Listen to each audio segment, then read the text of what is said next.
All right, we're live. What's up, everybody? Happy Wednesday. Hello. Happy Wednesday. Yeah. We got Tim Zarki on, and we got Mohammed Momo Goods on here. Um, Momo Yep, goods. yeah, yep. yeah. This is a. I love this. The Twitch stream is really growing, and it's for those of you who know, there's the Collective podcast. That was something that was created, and Andrew and I have been running it for a while now. And the Twitch stream is kind of like an evolved version of that. We're still gonna always do those Collective podcasts, but the Twitch stream is just a really great way for us to hang out and also to bring amazing talents and awesome people that love to share and love to learn. And yeah, Tim is like a perfect example of somebody that's growing and learning and totally down to share some incredible stuff with us today. So super thankful that you're going to share your time with us. So first and foremost, thank you so much for being here. Well, thank you for having me on. Yeah, It's really a great opportunity, and I'm super excited. killer. And you're going to go through like just a ton of stuff today. So um, yeah, Yeah, I kind of have have a list of things that I would like to touch on, but I'm also kind of down to just do it naturally. If people have questions, then I'd love to answer those as they come up. But yeah, I'm just super excited. I've got a lot of cool stuff to show you. awesome. Yeah, so just so you guys know, Mohammed and I are keeping an eye on the stream, the chat. So if you guys have questions, just be really clear with your questions if you can. Um, Momo and I will be trying to catch them and then interjecting them into it. If you don't get your questions asked or answered, sorry about that. But this is the beauty of being here real time, is you get to have as much feedback as possible. So yeah, so let's get into it. This is going to be a blast. I'm super excited to go into it. So you're in SolidWorks right now. Yeah, this is SolidWorks. And maybe what I should do first is just give people a little bit of background about who I Please. am and Yeah. kind of what I do. So, my name's Tim Zarki. I'm an industrial designer at a company called Minimal, which is a product design studio that has their headquarters in Chicago. Shout out to any Minimal people who are on right now. Yeah. Um, What's up, everybody? Yeah. Did you tell hey all your guys. colleagues and friends that Oh you're? yeah, Is I it I invited everybody. So awesome? MNML, is that the website? yeah, that's right. It's Oh, minimal.com. awesome. Let me Um, share this with everybody. Go ahead.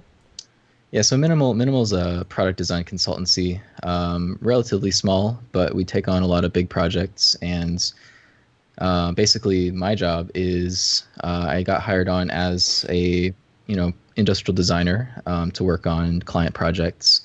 And over time, I've kind of started to do a little bit wider variety of stuff for the company. So I do product design. I do some motion graphics projects as they come up.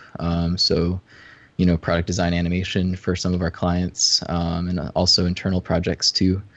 And then also, I just really love rendering. So I try to, take any opportunity that I can to kind of improve my skills at rendering and, do some really awesome visualization work. So that's kind of a passion of mine. And at Minimal, we use V-Ray for the most part for rendering stuff. Yeah.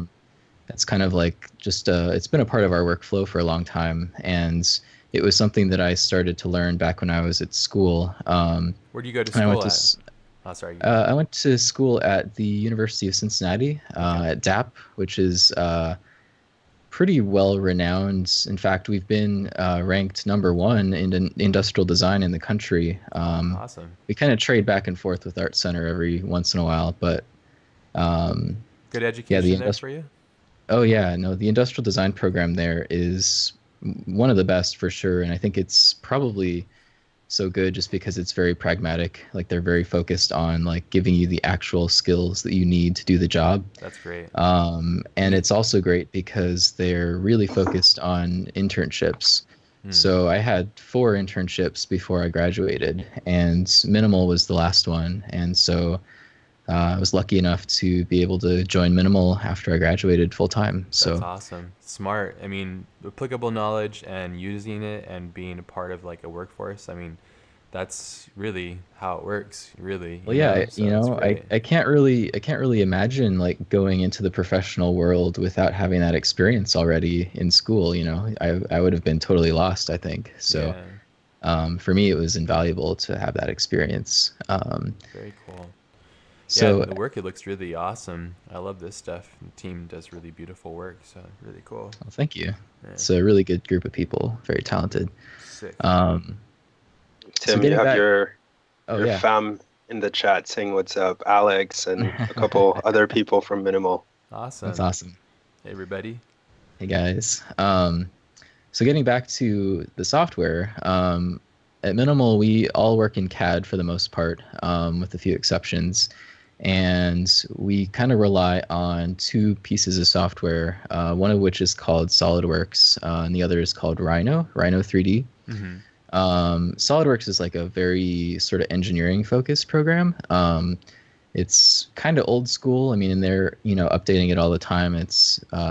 They're adding features constantly, but it kind of approaches designing objects from very much of an engineering perspective. And I think one of the best reasons to use it if you're an industrial designer is it is something that you can use to work really closely hand in hand with engineers. So when I design something, I can hand it off to one of our engineers. He can open my file, he can get in there, mess around with it, and it's completely seamless. And then Rhino is kind of more of a little bit more free. It's a little bit easier to mess around in quickly and create interesting forms rapidly.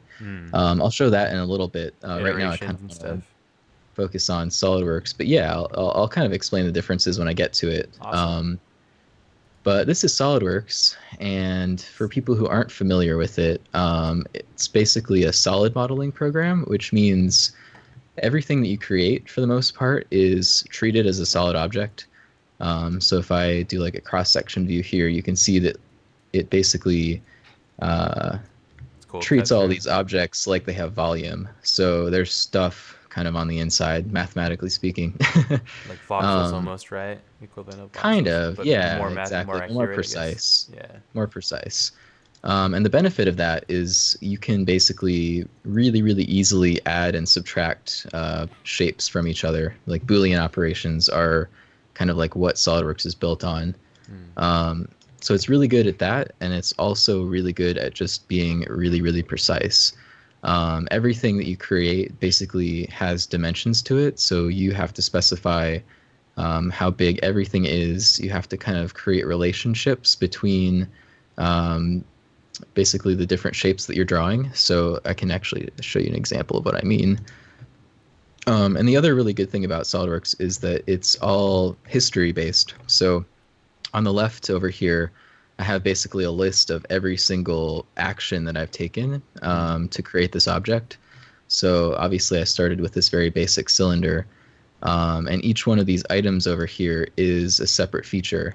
So like this one is a cut that goes through the center. And so at any point I can go back to one of these previous features and, let's say I want to edit this. I can change kind of the depth just by adjusting this number.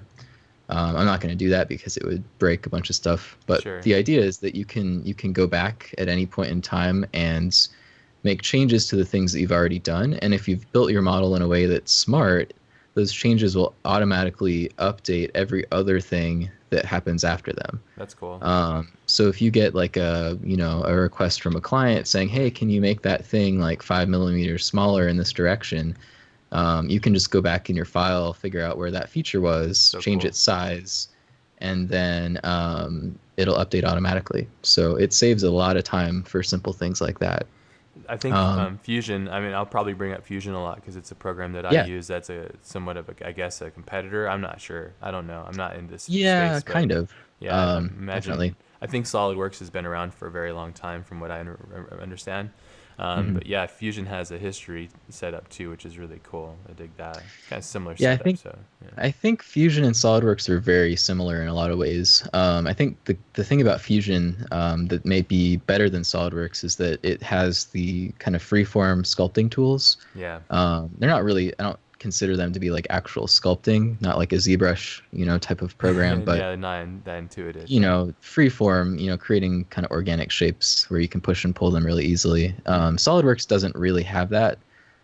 There was a plugin for SolidWorks for a while that did something similar, but it hasn't been updated in ages. So it's really hard to make stuff that's kind of organic, or sculpted in a way. It can be done, but it takes a lot of time and a lot of trial and error, because you're basically having to build, instead of just like creating an object and manipulating it, you're having to build curves that define the surfaces, so and then skin over them. You have to think in the future, basically. So you have to keep Exactly. going forward and backwards, and that can be really disruptive mentally in the creative span of making things. Yeah, exactly. It's really cool. Do you make this a spec, like size spec and everything too?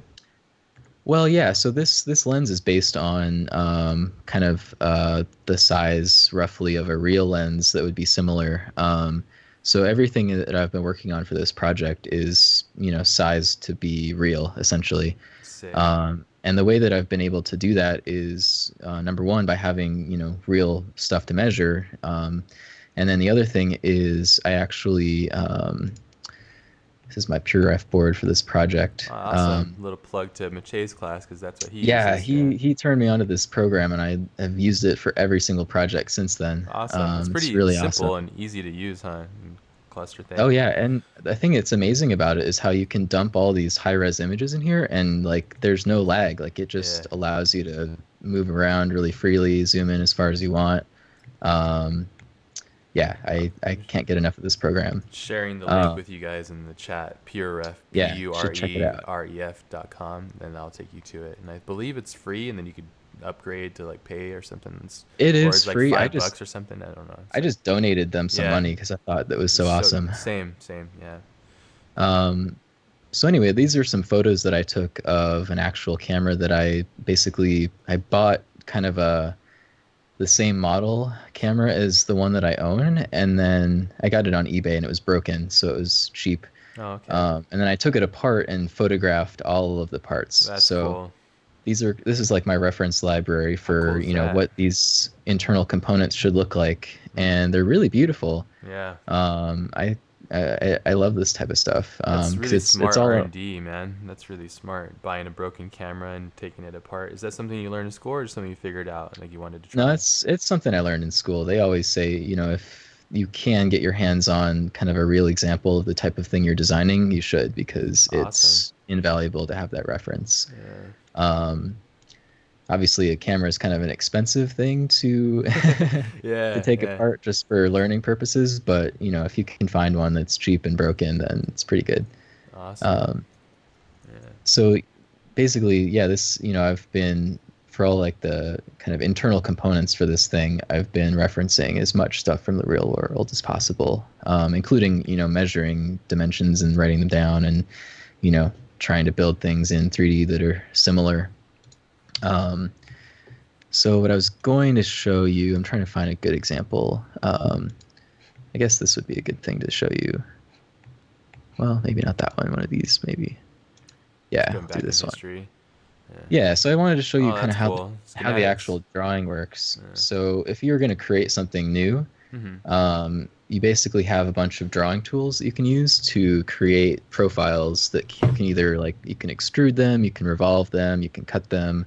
There's some more like complex features that you can create using multiple different sketches in different places, but you basically have the ability to draw lines, draw splines. You can use handles to kind of create shapes, and then the great thing is you can dimension stuff. So if I wanted this to be really precise, I would say I want that to be exactly 10 millimeters from this line to that point. I want this to be exactly 5. You can do angles. So if I want this angle here to be 35, I can do that. And then all of those relationships kind of become locked. So the only way to move that stuff is to go in here and edit those dimensions. Which means that, when you create all these relationships, if you set them up well and they're not super fixed, so that, like, if they're based on other existing geometry that you've created before, when you update that previous geometry, then all those changes kind of roll through, and you don't have to actually go in here and change things very often when you want to update stuff, because everything kind of just works as a system and updates itself automatically. That's so cool. So It's Yeah. really awesome. Yeah, it's It's very kind of modular, so you can kind of do iteratives and stuff. So if you know what yeah, you're it's doing, obviously. yeah, it can be time consuming because Sure. obviously like Very you have to methodic. go in here and be very methodical about it. But Yeah. if you are, I think it ultimately can save you a lot of time down the road for, changing things and modifying stuff. That's how it So is for every program, though. If like if you really know what you're doing and you're methodical about your approach, I think it yields really great results as you go. So, which is great. This is something I don't do. So I'm like I just want to like go and finger paint basically. So yeah, for I want sure. instant results. But have you played with moments of inspiration? I haven't, but I've looked at it and I feel like I need to try it Yeah. because I know doesn't Vitali use that? Yeah, Vitaly uses it. Yeah, my friend Roman uses it as well. He works at Intuitive Surgical. Um, Oh, so actually I'm familiar with that company. I've been down there to see them. oh, cool! Isn't that place crazy? I've been there too. Yeah, it's super crazy. Did a bunch of They work. let us use one of their machines The Da and it Vinci. blew my mind. Yeah. Yeah, it's so fun. Yeah. Did you um, did you meet with Hanushtik? Michael Hanushtik? I think it's We met with a guy named Tim, I Tim. believe. Yeah, yeah. Tim's cool, man. Yeah, that's awesome. Did Yeah. you get a chance to meet Roman as well? I don't think so. I think Tim Roman's was the only great. guy that I talked to. Yeah, you'd love Roman. He's really into this stuff as well. He's another artist as well. He's like a traditional artist that learned all this stuff as well. But him and Vitaly use Moy, and the only reason I bring up Moy is because like it's really good for. Well, Vitaly showed me, and Vitaly's got like that godlike speed. He's just got all this Sure. keys. And so I was just tripping out on how fast he was doing what he was doing. But he was just doing crazy Boolean operations and.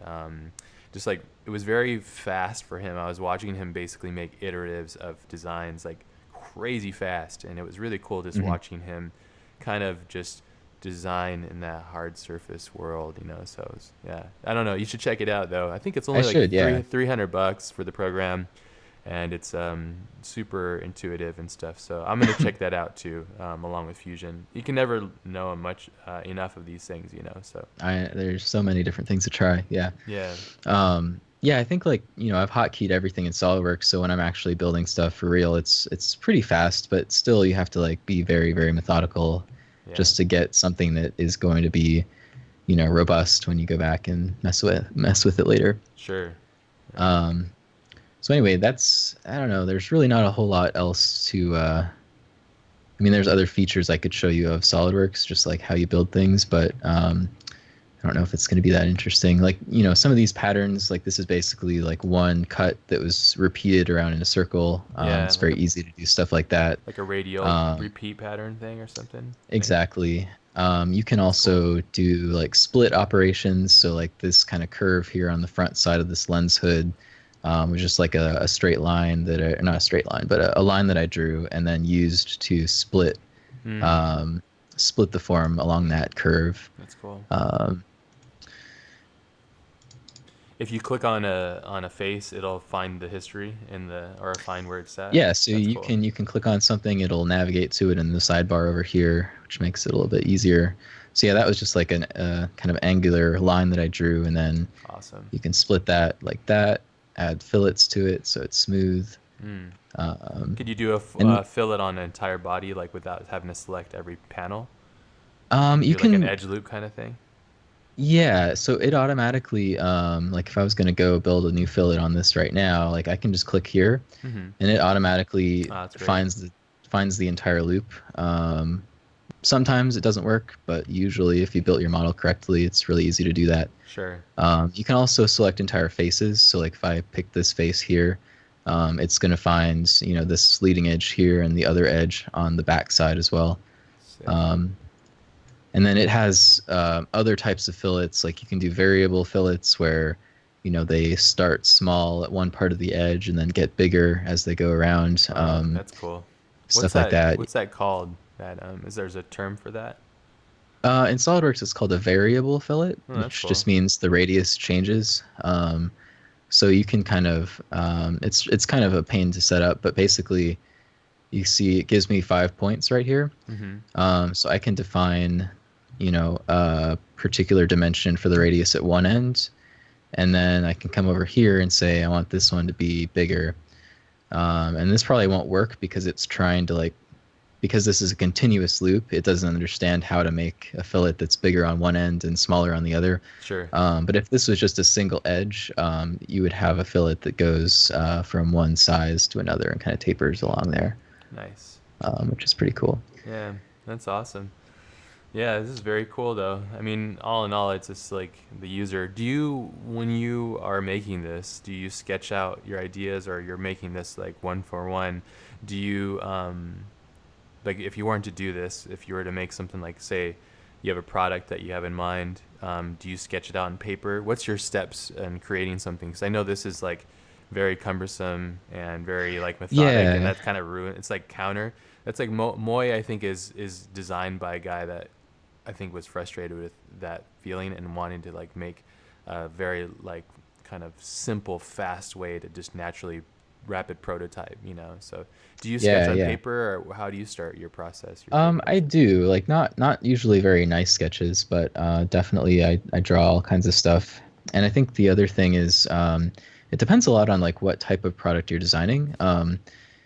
For people, I guess my coworkers and myself included, you know, we work in 3D all the time, so we're very used to it. And sometimes for certain types of products, it's almost more natural to start in 3D. Like if you're going to design something that's really small, where all the details are very precise, like a cell phone, for example, it's very hard to capture those details in a sketch because, you know, the nuances might be like the size of your radii, or, you know, a really small perforation pattern on a speaker grill or something like that. Stuff that's like really not very easy to capture in sketch format. So sometimes I'll just sketch like forms, or I'll sketch, you know, loose, just like proportions and things like that. And then when I actually get into 3D, I think a lot of the design process is figuring out the details and kind of going in deep and, you know, messing around with stuff like that. Sick. That's awesome. So sketching is definitely helpful, but there's certain things I feel like you kind of just have to get into 3D and figure out. Yeah. So I'm going to maybe put SolidWorks away. Actually, there's one other thing I wanted to show you. This is very nerdy and very like engineering focused. But, yeah, do it. Pressure testing or something? Stress test? Well, SolidWorks can do that. That's cool. I don't generally use that feature. Oh, nice. But what this is it's like a curvature analysis tool. So you can actually, if you're not doing a good job, sometimes you can have surfaces where the like they might look like they're smoothly connected to one another, but in reality, there's like little jumps or little like aberrations in the surface. So that if you put it in a rendering engine and shone a light on it, you would see, oh, you know, the light does not flow smoothly over that surface like I thought it was going to. So this is like a way to kind of basically check to make sure that all of your surfaces are continuous and smooth before you get farther along into rendering stuff. Cool. So this is called zebra stripes, and it's actually a really cool story why this exists. Back in the old days when products were sculpted in clay, for example, or people made foam models sculpted by hand, they would take window blinds and shine light through window blinds onto the surface of the object to check for their, you know, how smooth their surfaces are. And this is basically a digital version of that same exact test. And it still exists today, which is pretty cool. If it works, right? You know, so yeah. That's awesome. That's really cool. And then there's another mode where it's doing kind of like a color map that's showing you like the rate of curvature. So because this is a cylinder, the rate of curvature is the same all the way around. Yeah. But if you had stuff like you can see where it's kind of stripy between orange and black here, that's because I've got a flat surface that's transitioning into a curve and back to a flat. So this can be useful as well for really troubleshooting stuff like that. Awesome. Yeah, that's nice. Just being able to see it. About how long did it take you to kind of get comfortable with this program and get like to be able to be proficient with it? Are you constantly always learning it? Where was the big learning curve and how long did that take? Yeah, I don't feel like I'm really learning that much new stuff about it anymore. I still every once in a while discover a new feature that's you know, something that I can adopt into my workflow. But you know, I started learning this program when I was a sophomore in college, and I feel like it took me a solid like 3 or 4 years of just using it all the time to really get good at it. And you're I think 75 years old now, right? Just joking. Yeah, and I just no. figured it out now. Yeah, I mean, like, I don't know. I got definitely comfortable with it within like the first, um, couple semesters using it at school. But Awesome. I feel like now I'm at a point where I can jump into it, and there really aren't that many problems that will really slow me down. Damn. Uh, He just told you, Rhino, or not Rhino, SolidWorks. Yeah, that's awesome. That's a good feeling then, to be able to be proficient enough to be able to just kind of build anything and see anything in your mind. So yeah, a I lot mean, of like I said automotive guys before, use this, and I know they make like headers and like all kinds of stuff for their cars using SolidWorks. It's really cool. yeah, the automotive guys, like, they're still using like Alias. Do you know Alias? I've heard of it. Yeah, yeah. It's like an Yeah, it's old like old school thing, right? super old school. That's actually what they taught us at school before we learned SolidWorks, Yeah. was Alias, which gave us some kind of appreciation, I guess, for the um, for doing really nice surfacing work, because that's what it's really good at. Is it really you don't I don't think it's really necessary unless you are designing something like a car where the surfacing is absolutely needs to be perfect. Sure. Um, That's but anyway, really let me cool. let me jump into Rhino real quick, Cool. Before you do, just I to show have you the somebody had a differences. question really quickly. Oh, okay. What file formats do you tend to export into your from your I'm going to models? talk about that. Okay, I'm going to cool. talk about that. So to get from SolidWorks to Rhino, we use something called a step file. Step file is just it's a standardized format amongst most CAD programs. So you can save out a step file and import it into Alias, Rhino, Fusion, SolidWorks, other CAD programs that I can't think of right now.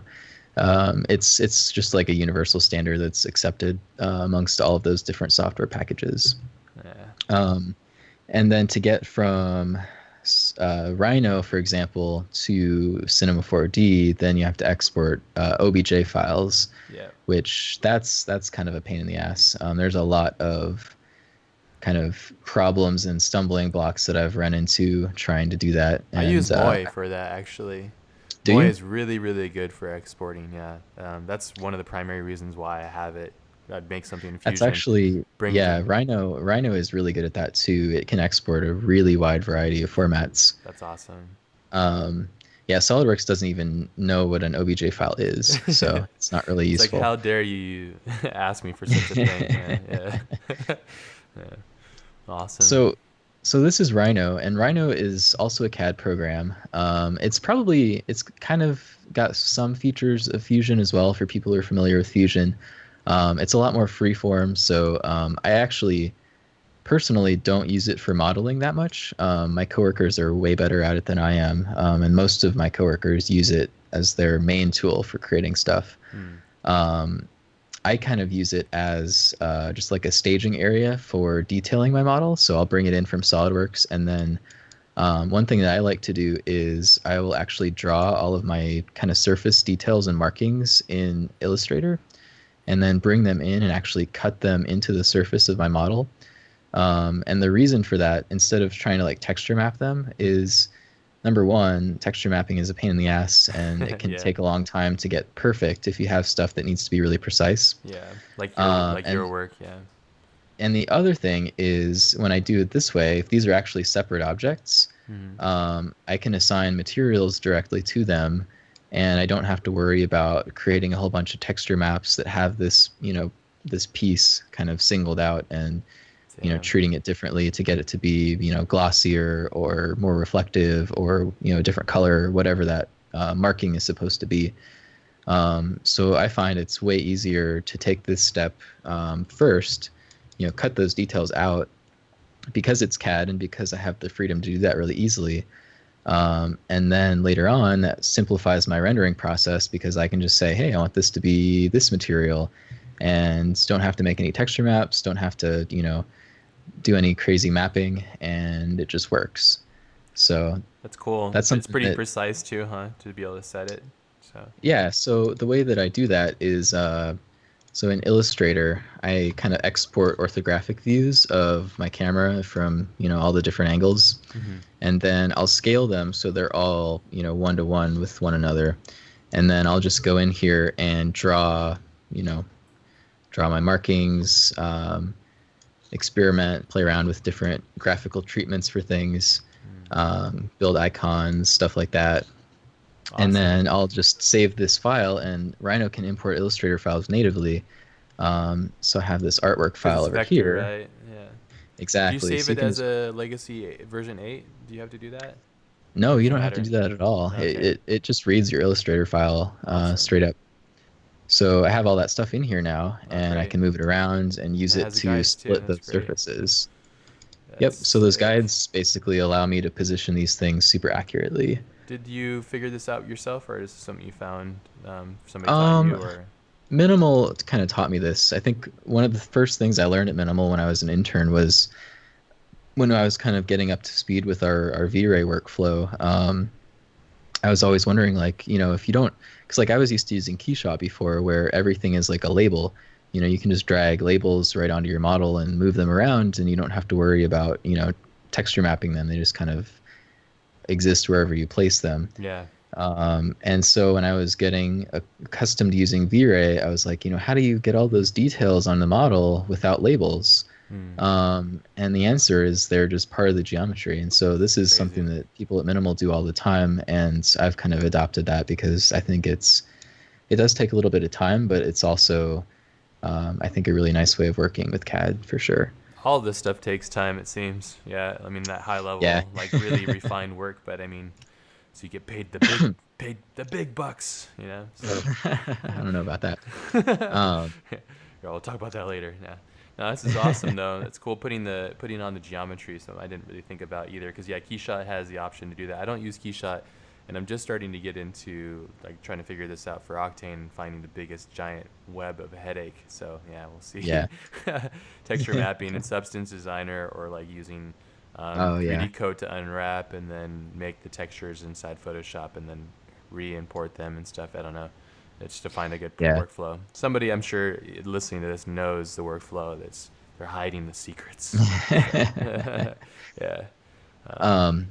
So one thing that's really cool is like if I have details that are on a rounded surface, like this, for example. Let me actually put this on a different layer so I can show it's a little bit better.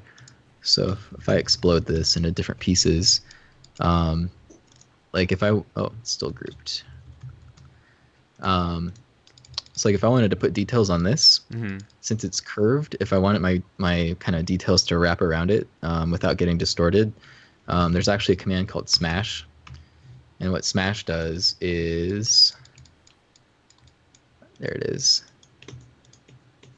It's buried in there.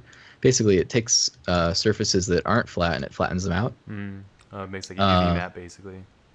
Yeah, exactly. So that's useful for like making models, laser cutting stuff. But then also, you can actually cut your details into this piece here, and then there's a process called flow, which allows you to take this flat surface and basically wrap it back on the original.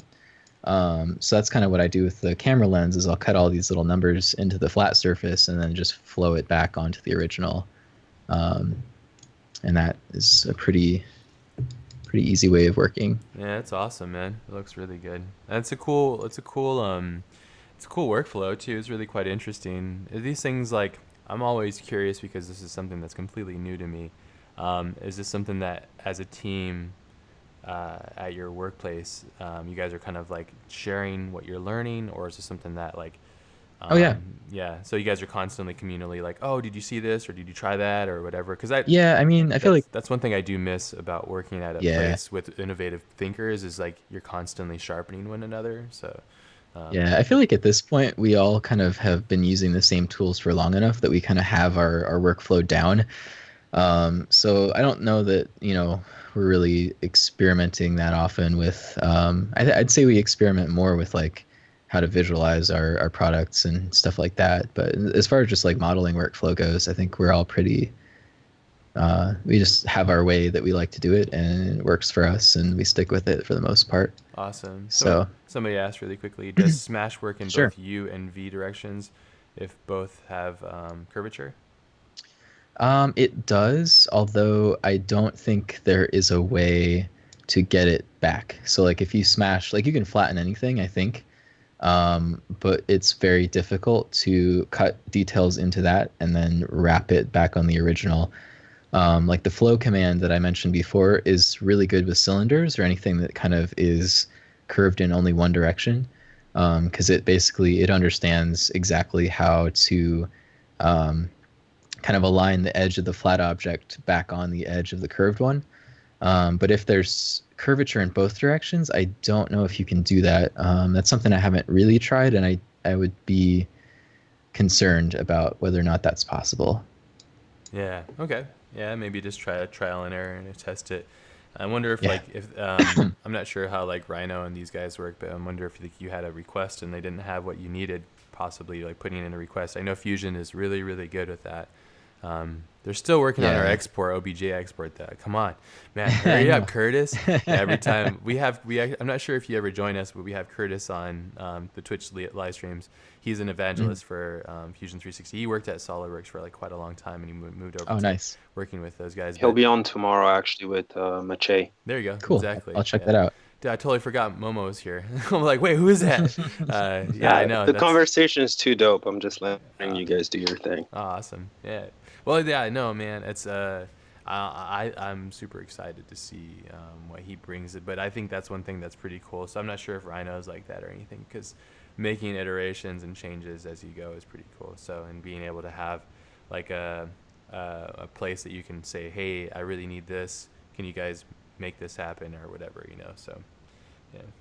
Yeah, and the good thing about Rhino is that there's tons of plugins. So if there's no official feature for the thing you're looking for, chances are there's a plugin where someone figured it out. And you find the plugins just on using Google and finding Yeah. them. Okay, cool.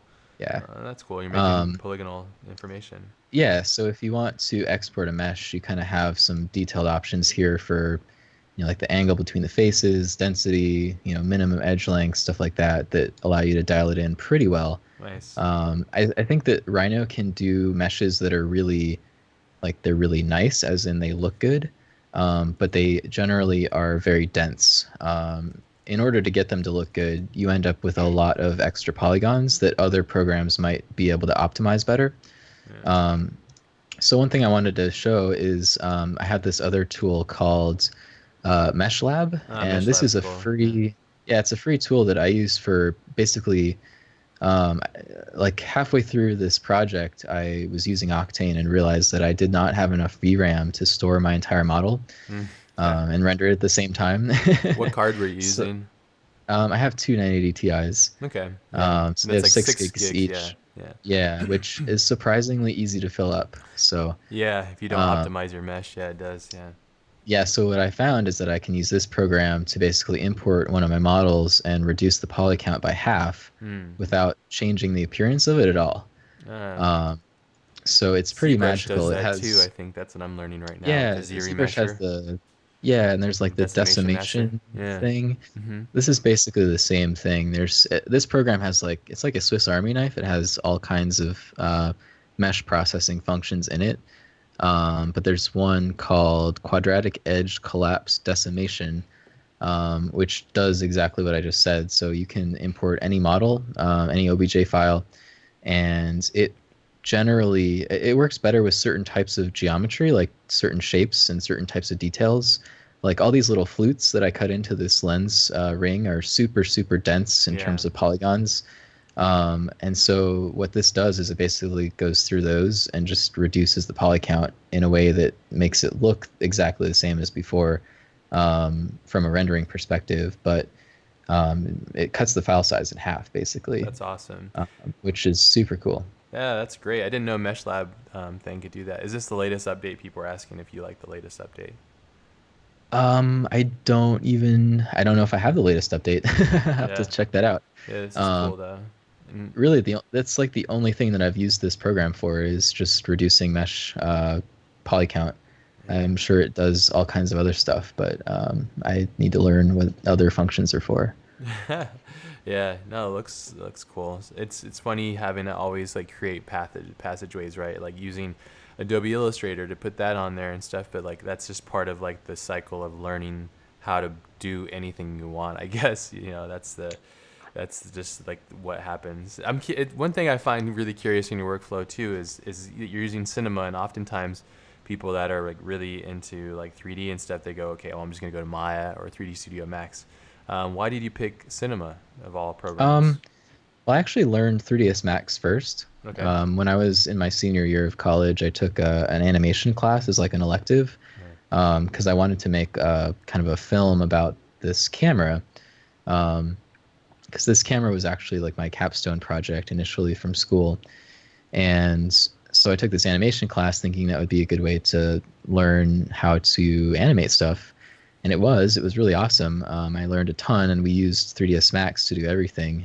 So I was using 3ds Max and V-Ray.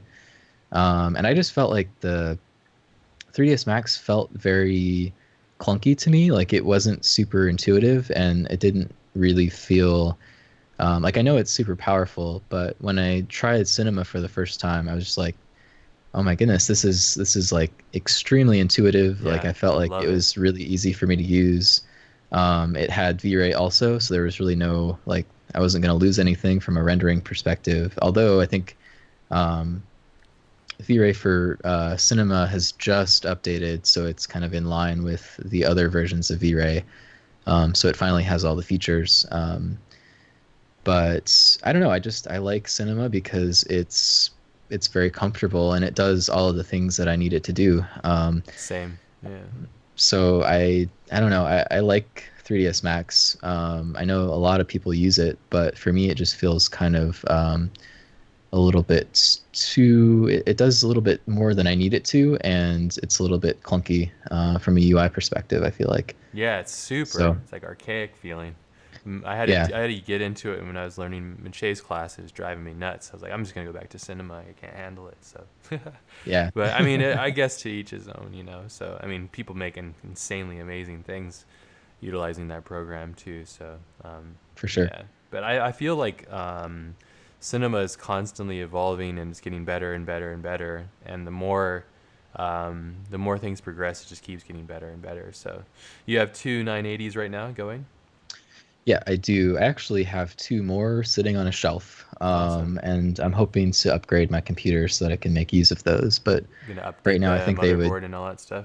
yeah, they would kill my power supply right now if I had plugged them in. So Man, I bought a 16. I had to buy a 1600 watt for my that's what other I'm gonna get machine. too. Yeah, just go. Yeah, You know, just get the PSUs. biggest Just one. don't even mess around. Yeah, just get the best. I mean, honestly, it's like another like $80, but then Yeah, it's really not that who cares? expensive. You know what's gonna happen. You're gonna get addicted to this stuff, and you're just gonna want to keep adding It the it's stuff. already happening. So Yeah, no, I have yeah, three. I have total 9 GPUs. I have three Titans, three 1080s, and then I also I have three 980 Ti's. They're in boxes. If anybody wants to buy them, I'm thinking about selling them three 980 dude, I would Ti's. buy them Yeah. right now. Yeah. Okay. Well, I'll talk with you later then, because like, yeah, I Okay. mean, they're just sitting here, and I'm like, the only thing I'm thinking I might keep one if I was gonna do like an external shell for my Mac or something like that. But I'm like, who cares? I'm just gonna start because I'm slowly migrating over to the PC. But anyways, Yeah. technical stuff. But damn, that render looks so nice, dude. Damn, Thanks. looks like a freaking Um, photograph, man. It's awesome. Yeah. So I wanted to talk. I think what people are probably most interested about is maybe less, SolidWorks and Rhino, and more just like how to build, realistic shaders in Octane and how to light stuff. Yeah. Yeah. So I kind of want to spend some time talking about that because I think I'm super passionate about it. I get super excited about lighting and rendering and stuff like that. So and Octane has really changed the way that I do everything at this point. How amazing is it? Isn't it amazing to have that It's real yeah, like feedback? it's You know? ridiculous. I Yeah. mean, to be fair, like a lot of product designers use Keyshot, and Keyshot has that Yeah. same real-time feedback. I feel like it's a Um, little plasticky though. It's still missing that like it it's that doesn't have that last like 5% yeah that that like makes something really feel real, is at that a least to GI me. issue or what is that? What do you think that I don't is? know. Like, to be honest, I don't know exactly like Like I know, Octane it's a path tracer. Yeah. It's a physically based rendering engine. I don't know what Keyshot, like where Keyshot falls on that spectrum. Yeah. Um, but I know that there's certain things that it's really good at and certain things that it's really bad at. And I think the selling point of Octane for me is, number one, it does push that last 5% of the realism envelope, I think. And then the other thing is it's in cinema, so I have all of the animation tools that you don't have in Keyshot. Because Keyshot does have animation tools, but they're very rudimentary. Like it doesn't really have like solid like keyframing system and like motion curves and stuff like that. So I just don't think that, for the type of work that I want to do, where, I'm creating not only still renders, but also, motion, I think being in cinema is definitely worth it, and Octane is perfect for that. So you're very methodic, and I think this works perfect for you because Chad Ashley mentioned this analogy, which I think is very applicable, and I bring it up every time we talk about this. Is Arnold's like an SUV, the cinema standard render is like a sedan, slow, but it gets you there, and then like Octane's like a Formula One car, and if you're really precise and you're methodical in your approach, then you're gonna have like really great results, because you're gonna know how to control it. And I think even last night I was up until 6 o'clock. I sent you a bunch of images of what I was working on. I'll share them with you guys later. But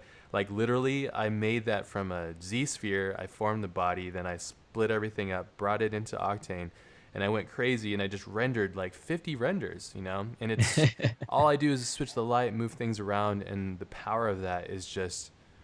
It's addictive, man. It's crazy because you can literally. I need to get more GPUs. Yeah, you do. Yeah. I have 6 right now looped together, so and that really helps. My renders are about a minute to get like a 2. For like what resolution? 3 or 4K usually in a minute. Yeah. So yeah, I had 2,000 samples path tracing. So, are you using path tracing and stuff? Always, yeah. I think it's the real deal. Yeah, me too. Do you ever use the PMT stuff? I tried it. To be honest, I don't notice that many differences, but I haven't really played around with it too much.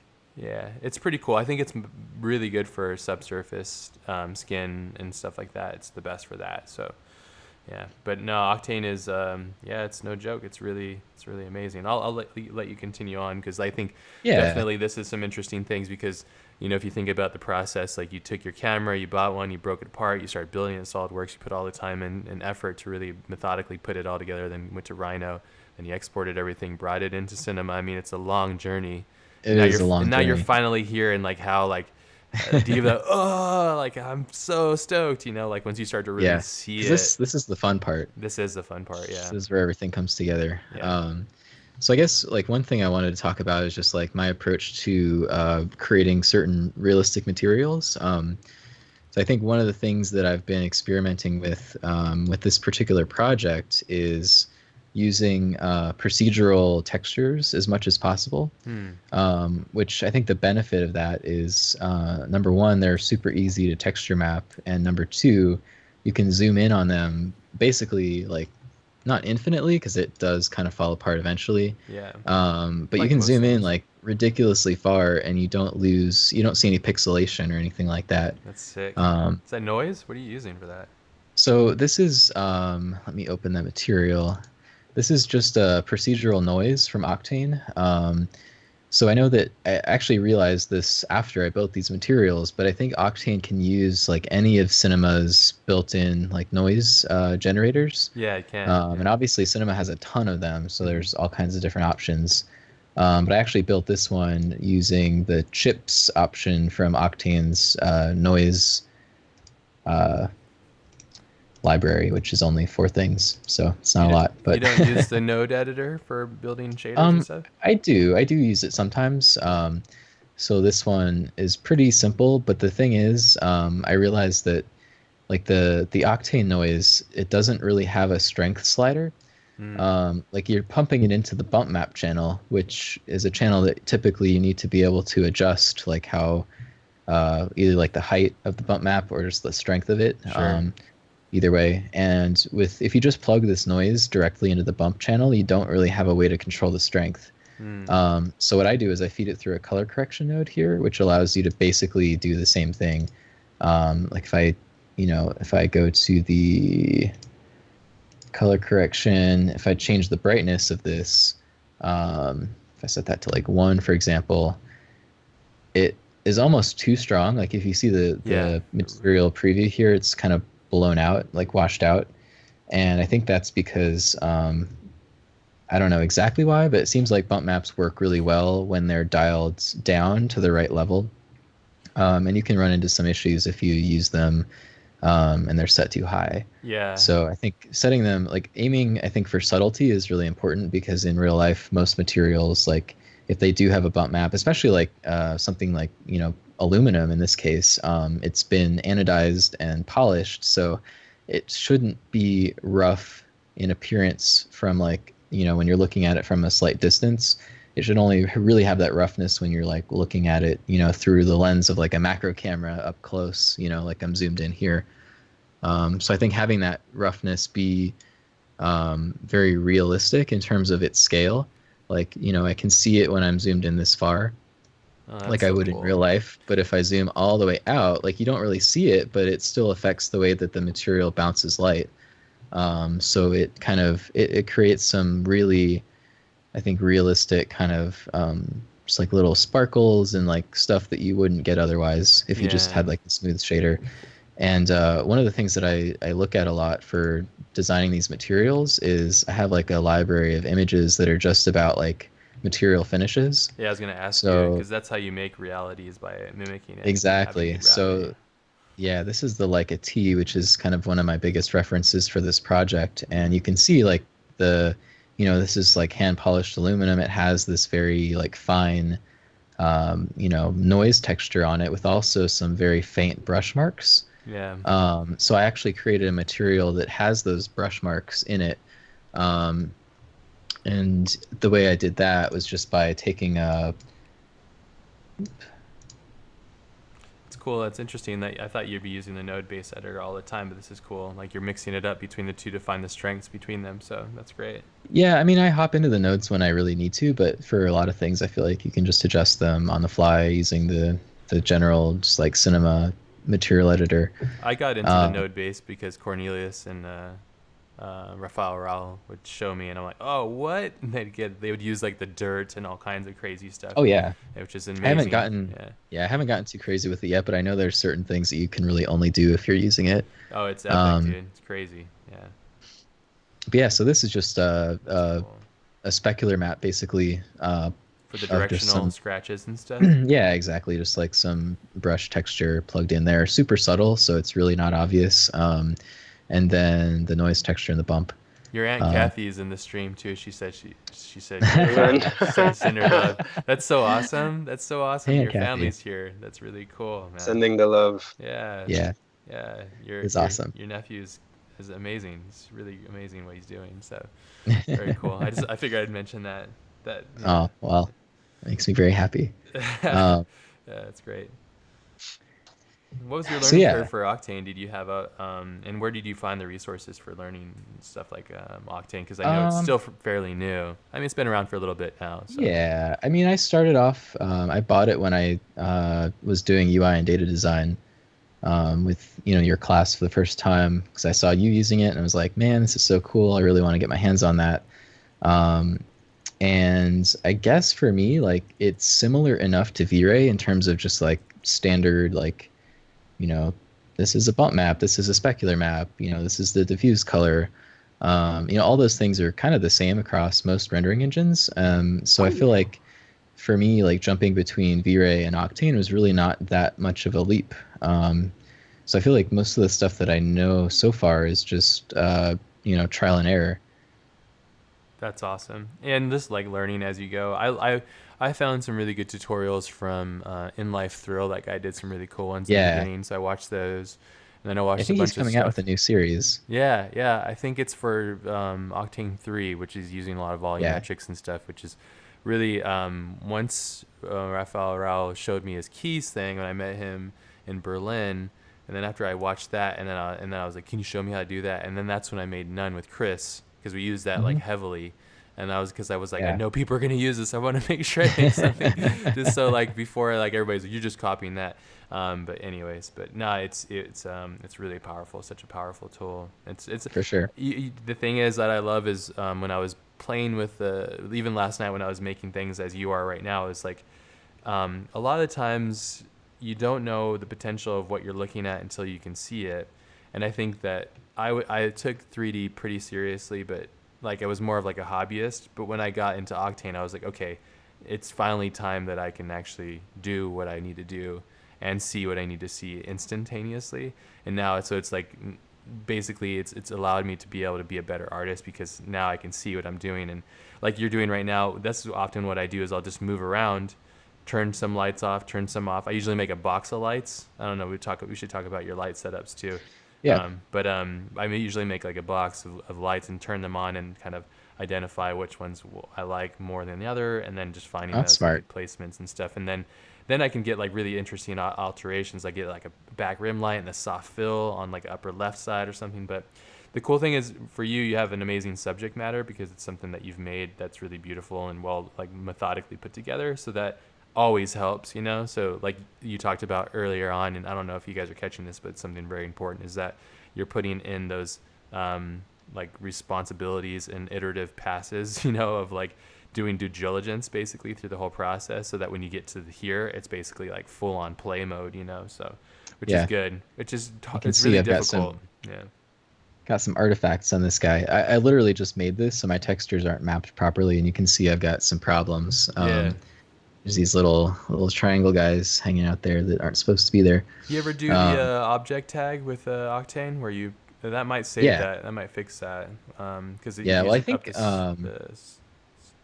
from what I've found those things show up if I'm using a type of, or I guess the way that I fix that stuff usually is by just changing the mapping type. So right now like this is a cylindrical object, but it has like I think a cubic or like a box map on it. And sometimes just switching the type of mapping from one to another fixes that stuff. Yeah. So I need to play around with that. But yeah, this model is still fresh. There's a lot of stuff that's not right. Yeah, it looks really good, really great so far though. But yeah, you're obviously a perfectionist and you want it to be that exquisite representation, photoreal. So I really can't have any artifacts. No, you can't. Unless that's like an effect that you're going for. I don't know. Well, if you would want that, but yeah, maybe that's like me doing it janky, like so. Yeah, just playing around. That lens material is really awesome. Can you show us? Yeah, so I'm cheating on that one. This is something I figured out. So that's actually the lens material itself is just like a plain glass. If I turn this object off, you'll see it just looks like your standard glass material, nothing special. Cool. But the cool thing is, if I turn that back on, basically what this object is it's a disc that's been deformed to the shape of the lens, basically. And it's a light source. So it's shooting a bitmap, an emissive bitmap into the lens, and I can change that out to be essentially whatever pattern or color I want. Wow. So that image is, let me see if I can open it in Photoshop real quick. It's just like basically a light map that allows me to create that pattern and fake it however I want. That's cool. It's interesting. I never really thought about that because I was thinking, how are you doing that? Is it like because usually when I get that effect, that foil effect, is it the film filter? Yeah, I've tried that too. Playing with the index. Did you get any good results or nothing to this like control? Well, you can get decent results, but the thing that I've noticed is that if you look at like renders of or just images of cameras on the internet, you know, like marketing materials or stuff on websites or whatever, you know, product images, a lot of times they're photoshopped or faked. So they have these like really beautiful, you know, sort of lens flare patterns on the lens, and that stuff's not always real. And yet people kind of expect that that's what it's supposed to look like. Yeah. So I found that if you go the more realistic approach where you're using the film, you know, to get that like color refraction, you know, it works and it gives you interesting results, but you're not going to get that very like precisely controlled, really beautiful highlights that you want. So the cool thing about that is it's basically just emitting that color as light into the lens, and I can actually kind of control its position. So I can grab this and rotate it and kind of play around with, what I want that to look like. And the other cool thing is because it's shooting out light and because it's That's really cool. sort of, I man. mean, like because it's light, it's kind of realistic in terms of from a rendering perspective. You can pan the scene around, and those reflections, because they're refracting off of all of the lens elements down the line, they still behave in a way that's very realistic. Like it doesn't look static. Like it looks like the reflections are, moving through the glass like they would if they were real. Yeah. So That's I so found that cool. it's a nice balance between faking it and So, having that realistic effect. so it's an omissive pattern that you made, or texture that you made in Photoshop, and then you have an opacity too, so it's transparent. So basically, this object is invisible. It's basically just a invisible light source, and so Okay, that makes the sense now. object Gotcha. isn't present, but it's still shooting out light. Yeah, Um, that's cool.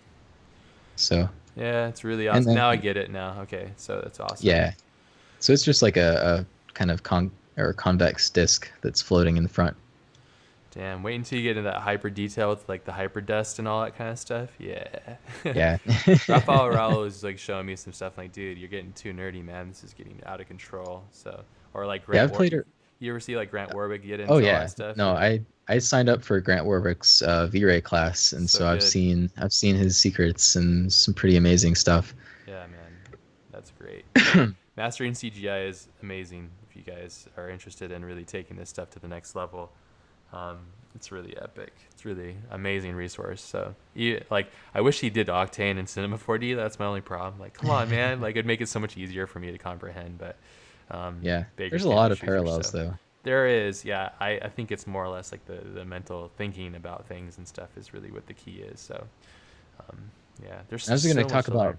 Yeah, please go. talk about my lights real quick, Yeah. in case anyone's curious.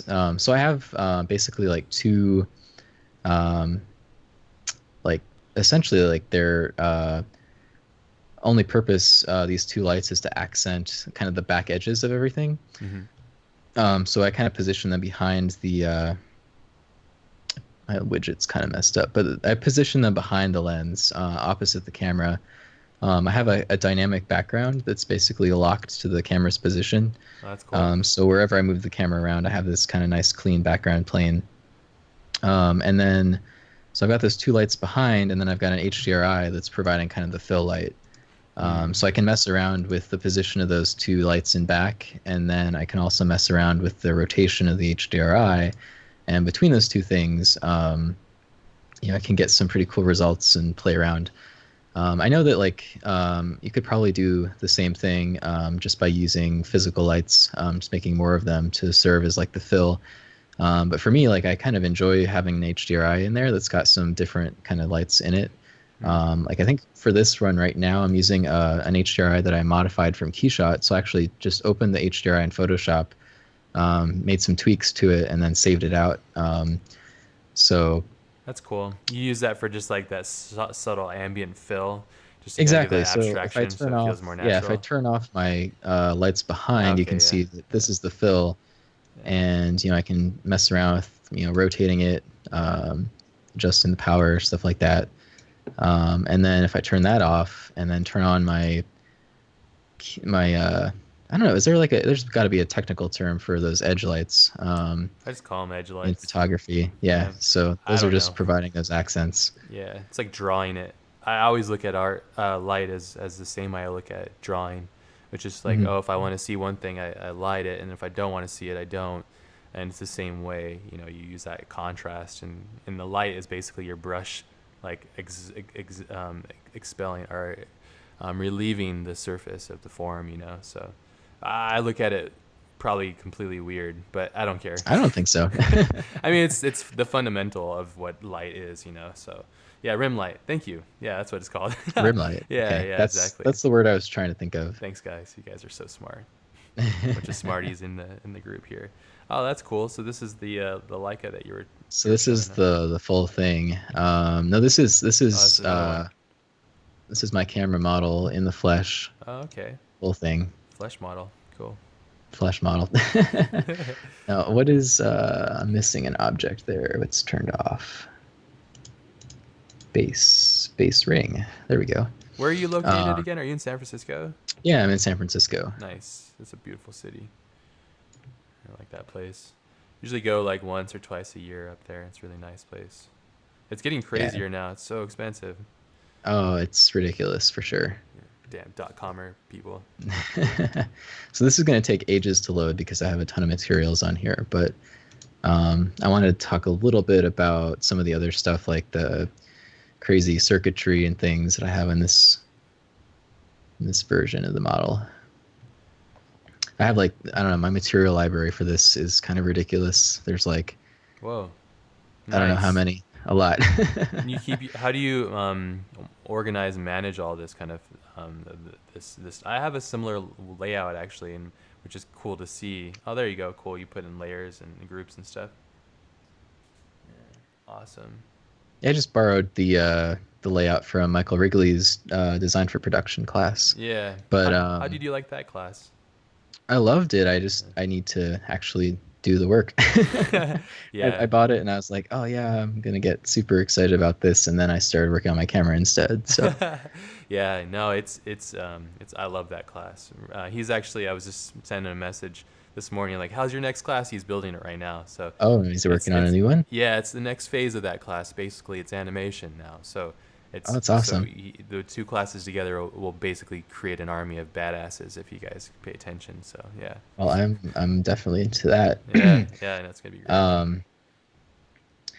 So cool. Damn. Yeah, I've got the screen on there.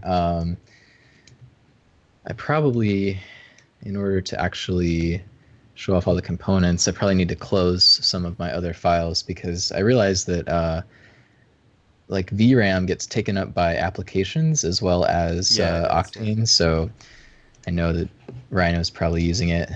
Yeah. And also depend on which GPU you're using for your monitor too. You have to set priorities too. You know that? Something I learned. I don't even know which one's using what though. I just kind of like hobble along until I find a result, honestly. So. Do you have GPU Shark? I don't have it. GPU Shark? It's a little utility that allows you to basically monitor your your GPU usage. That's great. GPU Shark. Okay, let me add this. Yeah, it's free, and you can have basically super detailed information about what your GPUs are currently doing. So you can see how much power they're drawing, how much VRAM is available, what programs are using it, stuff like that. I use Afterburner, MSI Afterburner, I think it's called. Okay, yeah. And I turn the fans on to keep it cool because they're stacked, you know. So, right. In my other machine, the one with the 1080s, those are all hybrids, so they're all water cooled, so it's okay to stack them. It's not the best, but because you know the way the motherboards are, you just kind of, and how big GPUs are. Unless you have like Vitaly's. Do you see Vitaly's new machine with the 7 1080s in it? Yeah, I did see that. Sebastian made that. If you guys are interested in wanting to make something that's really crazy and you have the money to do so, Sebastian, he's in Poland, but he's amazing. He is like crazy knowledgeable, super nice dude. Wow, this is gnarly, dude. Damn. And turn on all the stuff. Damn, Daniel, this is crazy. And so you're using the way you made those textures as you made from your photographs then, right? Yeah, exactly. Yeah, that's so cool. Are you doing a lot of this kind of stuff for yeah, you just have to get the light going, but are you doing this stuff for work as well? Are you taking this stuff and sharing with it? Yeah, when I can. I'm sharing all this stuff with my coworkers as I do it, but yeah, so occasionally we'll get a project in that involves some, building some PCBs to visualize something for a client, or doing an animation project to help kind of sell a product or an idea. So I tend to help out with those projects when they come along. Let me see. There we go. There's the light. Nice. Yeah. Wow, dude. Yeah, so I actually Damn. not going to get into all of the detail of showing you Blender, but I actually modeled a lot of these components in Blender. Huh. Interesting. Just because like I think Blender was the first 3D program that I ever learned back in high school, and so I'm just like super fast at it, just like modeling quick stuff. So I know that you could definitely model all of this stuff in Cinema, and you could also model it in SolidWorks, Rhino, Fusion, whatever. But for me, it's super fast just to hop into Blender and just bang out a bunch of little parts and bring them back into Cinema because I just am super familiar with the interface. Sick. I So, I yeah. got make it look great Oh tutorials yeah. for hard surface or just modeling polygonal modeling in Cinema 4D, and I've been just methodically going through it. It's pretty gnarly.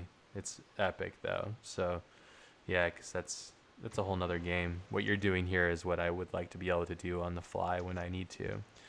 I'll talk to you Hard about stuff. time investment on this eventually, because that's something eventually. Because I like, yeah, The answer is a lot. yeah, which makes sense, and I think it's the universal law of art and creativity or whatever it is. Like everybody can appreciate, like, damn, you put a lot of time into this, and therefore it's valuable. So damn, that's really crazy. Wow. Tim, you have a bunch of tech questions coming up, man. Yeah, So I'd be happy to just at some field some of point, those. go ahead, Momo. You can start. Anytime. You can start putting them in there if you want. I see them in the chat. I was just waiting, but this is probably a decent yeah, time there's to.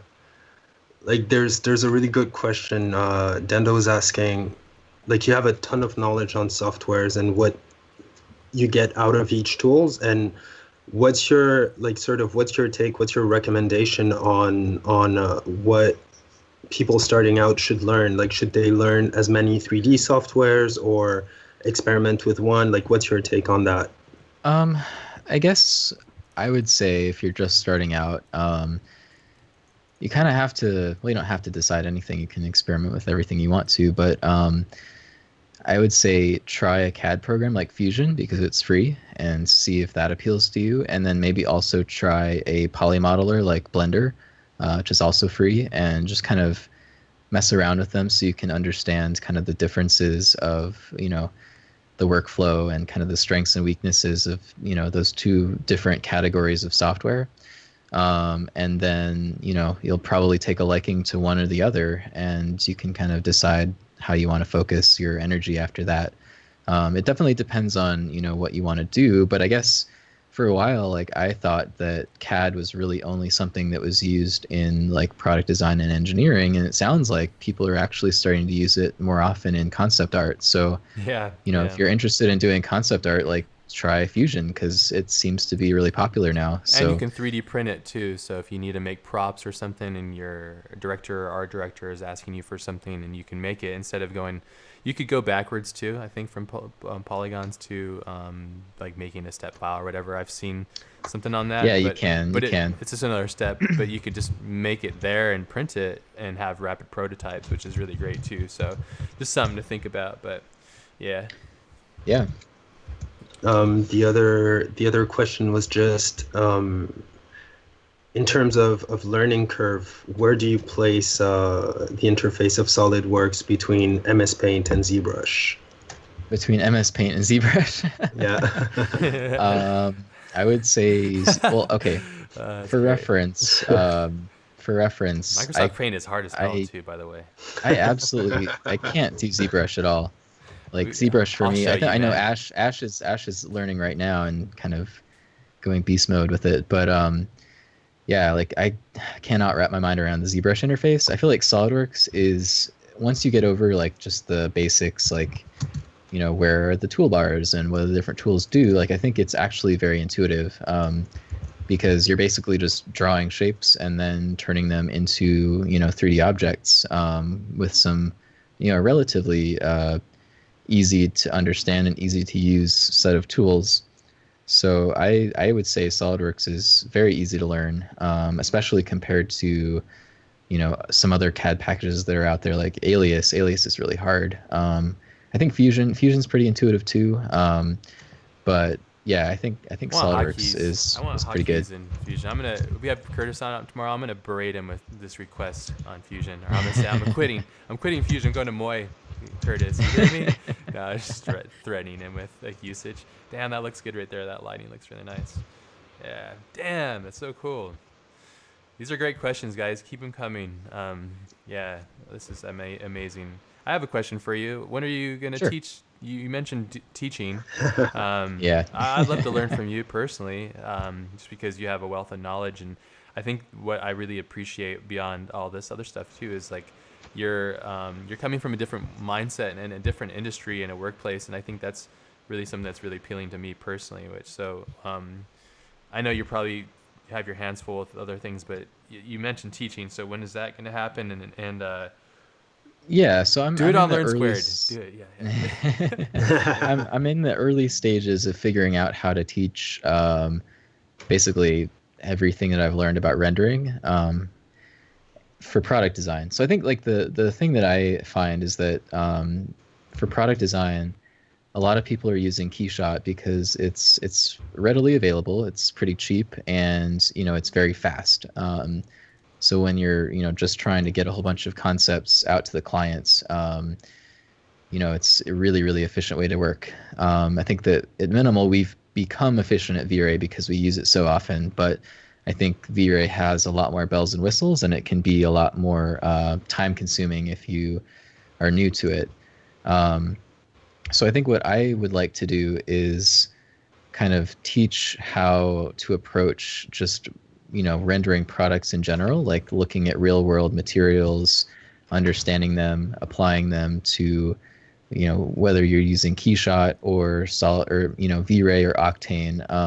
So I think the thing is like a lot of the general like best practices for rendering stuff apply to pretty much every software package, with some small exceptions. Like if you're using Arnold, Arnold has a lot of similarities to V-Ray. Just like the way that shaders are built, is kind of, it's not standardized, but there's a lot of similarities. Like if you understand what a diffuse map is, or what a specular map is, what a bump map is for, what displacement is for, you'll kind of be able to hop between rendering engines at a certain point, and only have to learn a handful of new things each time. Yeah. To be able to get up to speed. So what I want to do is kind of just distill that information into an easily digestible package for people that want to do product design rendering really well.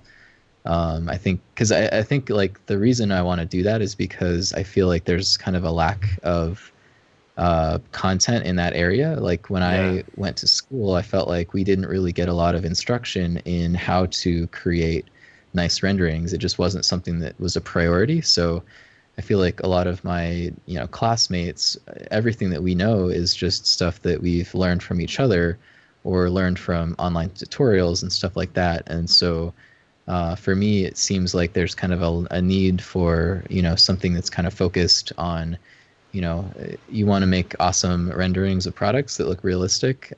Here's the information that you need to know about how to approach it, just from a strategy standpoint, like just mentally, like how do I break that down? How do I think about different materials? And then also just like nuts and bolts, like how to make procedural bump maps and how to set them correctly, and stuff like that. So I think what I want to do is to figure out a way to kind of create a small series of tutorials that touch on all of those different topics, and hopefully make that available to people. So I'm in the planning stages right now, but that's kind of my goal personally. I'm just gonna keep bugging you to do it with us at Learn Squared. So yeah. Well, I've been bugging him already, so Yeah. I don't feel like I'm at the level that I need to be at for that, but but it still works out. No, it still works out because even the info you gave me works in Modo. Like that's like you saw the last piece I sent you. It's just that information you gave me from Cinema. Yeah. I managed to. It works in any package, like 3D package you go for, because like you said, it's the same maps, like specular, diffuse, and all that stuff. Yeah, it's a universal language. I mean, that's kind of what Grant's teaching too. So, but yeah. Yeah, exactly. It would just be awesome. I think it'd be a really cool journey to take with you and see what you develop and stuff too. And so, But either way, I don't care. I'm gonna buy it and be part of it. So like, but no, it'd just be awesome, just because it'd just be cool to take that journey with you. And I think, yeah, I think there's been a lot of people asking about it. So, yeah, I mean, it's what's really cool is I remember I found out who you were from you taking my UI and data design course, and I saw your work and I was like, damn, this is sick. He's killing it. And then so I shared that work, and then I started following you on Instagram, and then you started posting this like crazy renders. I'm like, what the hell is this? And then then I realized you're modeling it and everything, and I was like, wow, this is really crazy. So you're constantly impressing me. So yeah, man, this is awesome. It's really, really cool. And it's cool to see a little bit into your workflow, which is really interesting. There's just, it seems like there's no end to what you're learning and applying, which is really cool. Leads me to the next thing I want to talk about too, which is really cool. Some cool news is that Tim's going to be following along as my apprentice for main title design, and this is going to be really fun. So if you signed up for main title design, you're going to be able to follow our journey together, because it's going to get really crazy. Yeah. So my goal with that Yeah. is to basically make a motion design piece for this camera. Yeah, there you go, man. So Ash is going to be leading me on that journey, and I'm super excited about it. Yeah, we're gonna kind of evolve the class a little bit to be applied to kind of what Tim does, and so, like if you follow along with this, or if you have access to the course, you're gonna see like firsthand like how, like I don't know, I'm gonna use a lot of stuff that I learned along the by making like Epoch and all that kind of stuff, just productions and getting things done. Two of my students, Dennis and Seiji, I've been working with them, and they're working on their films right now since the class as well. So there's a lot of progress, but it's just been a lot of fun to see everybody grow, and I'm really excited to take the journey with you, Tim, because it's just like your wealth of knowledge. I think I'm going to learn just as much as you're going to learn from me. We're going to learn together, and like ideally that's really how it should be, and like constantly growing and sharing. Yeah, exactly. And just having that really fun process of just like, giving, sharing, and growing. And I'm sure there's things that I could show you, and I'm sure there's things you could show me, but I don't know. I just wanted to let you guys know, because this is going to be a lot of fun. We're going to start in February, I think, early February. Yeah, about a week. Yeah, in about a week we're going to start it up, and it's an 8-week course. And I think once we're done, we're going to post it up, and along the way we'll be sharing stuff. As long as Tim's okay with that, of course. I'll check with you. So, of course. Yeah, and so we'll be sharing that and stuff, the progress of it. But it's going to be a lot of fun, because, yeah, it's just going to be a really crazy journey. We also bringing on another apprentice as well, and his name's Peter, and he's out in Australia, and he did this thing called a movie poster a day. I don't know if you guys have seen that. Oh, yeah. And so you guys have completely different approaches, which I think is great. Like you're like an uber skilled craftsman, and you know so many details about how to manipulate the image in front of you to get the results you want. Whereas Peter, I think, takes what he has and then designs around it to mold it to his impression. So these two things are going to be really great, and it's cool to add all that content and all that stuff to the course. That's going to be a lot of fun. So I'm super excited. Probably have like another 10 minutes max, if that's okay with you, Tim. I'm sure we have a bunch of questions coming in. Oh yeah. Pixel script. Well, I guess we could do that at the end. Yeah. No. I mean, I could do it now. Well, one thing we're doing right now at Learn Squared is we're partnering up with the amazing people at Pixel Squid, who are partnered with our like similar brand, I believe, to Turbo Squid.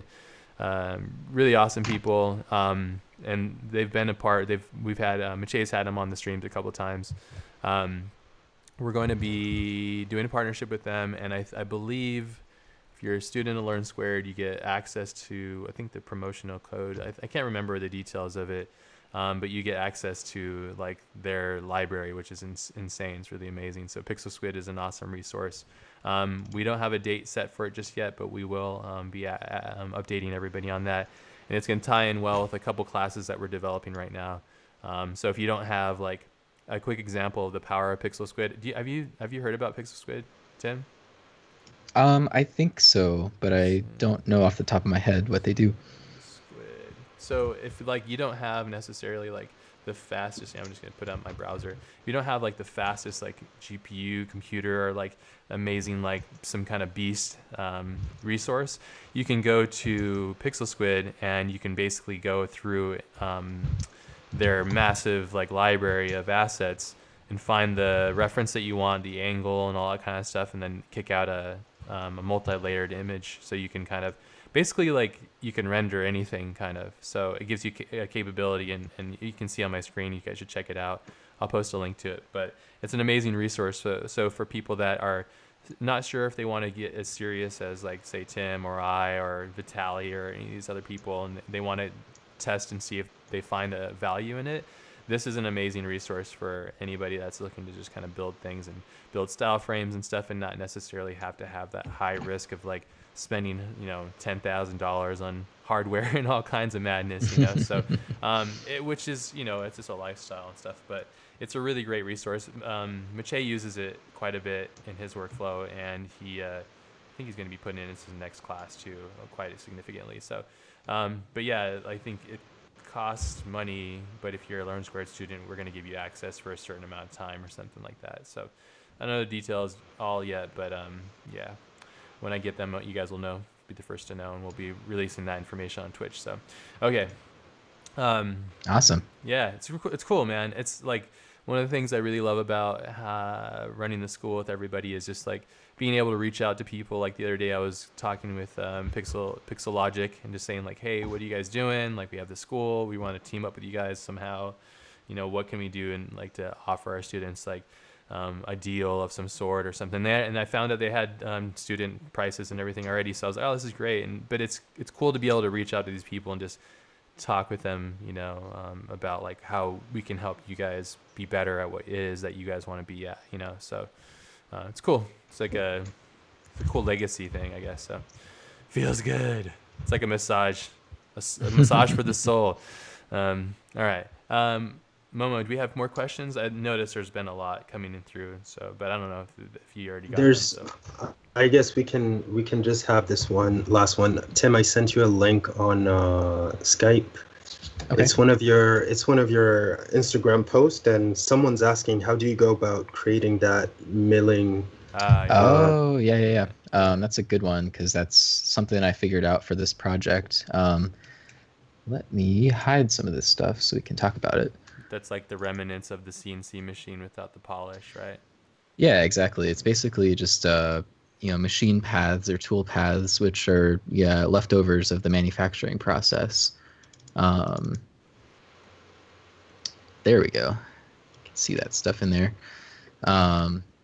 So basically, I wanted to figure out how to do that because I just think it's really beautiful for one, and it's just another way to kind of elevate the object and make it feel more realistic. So if you can see really closely, if I zoom in really far, there's all these little like circular lines, and basically what that is if you were going to make so it's a principle called anisotropy or anisotropic reflections, which is basically where you have kind of like spun finishes on metal. So if you I actually use these all over the place on this project. If I find one of my screws, for example, that's not a screw. There's a screw. It's super dark screw. Let's see. There's a screw. Yeah, so like all the screw heads basically have these circular grooves, and up close it doesn't really look like they're doing a lot, but when you zoom out, it actually creates kind of like a radial reflection on that surface. And in real life, that happens because those things are basically machined using a lathe. So the blade of the lathe starts in the center of the object and works its way out while the object is spinning. And what that does is it creates a circular, basically a microscopic circular pattern. And so you're left with this kind of reflection that kind of spins around as you turn the object. So I took that principle, which is super common and used on like, tops of screws, on like case backs for watches, all kinds of stuff. And I used that to basically create this pattern for the milling marks on the camera, where I basically drew these paths in Illustrator And then I overlaid just a whole bunch of kind of randomly placed radial grooves. And then that's just a bump map. The cool thing about Octane is they're like with other rendering engines, you kind of have to fake that. Like there's a bunch of settings that you have to dial in order to create that type of effect. But with Octane, because it's physically based, because it's a path tracer, the only thing you have to do is put a bump map on there, because that's in real life what would be happening is, those grooves would be microscopic and they would, influence the way that light bounces off of that surface. So to create this effect, I just went into Photoshop and smashed my existing anisotropic texture, which is literally just a bunch of little tiny rings. I just took that and made a whole bunch of them, and the way that the two sets of paths are kind of offset from one another is just me basically masking them out. So one set of paths has one set of that circular texture, and then the next set of paths is just offset a little bit. And the end result is that they kind of have different reflectivity. Like they all reflect the same amount of light, but they bounce it in different directions. Yeah. So you get kind of this stripy effect. That's so cool. And that's just, when I was doing that, I was looking at image reference from some existing products. Like this thing here has these really cool spiral patterns. This thing has some kind of deeper grooves cut into it, stuff like that. So trying to be somewhat realistic and see if I could fake that without having to model stuff like crazy. Yeah, no, that's incredibly cool. Damn, it's really awesome. Yeah, man. I just love it. People are. Yeah. Go ahead, Josh. No, go ahead, Mo. I was just saying, people are throwing their pennies at you. Like everyone's losing their shit in the chat.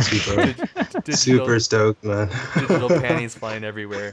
That's awesome. No, I think it's the universal law of just like we appreciate things that take time and focus to do, because most of the time most of us lack that focus and dedication to doing something at this level. So you're obviously doing it, which is really cool, man. It's like, I don't know how it's going to be really interesting when we do our mentorships together.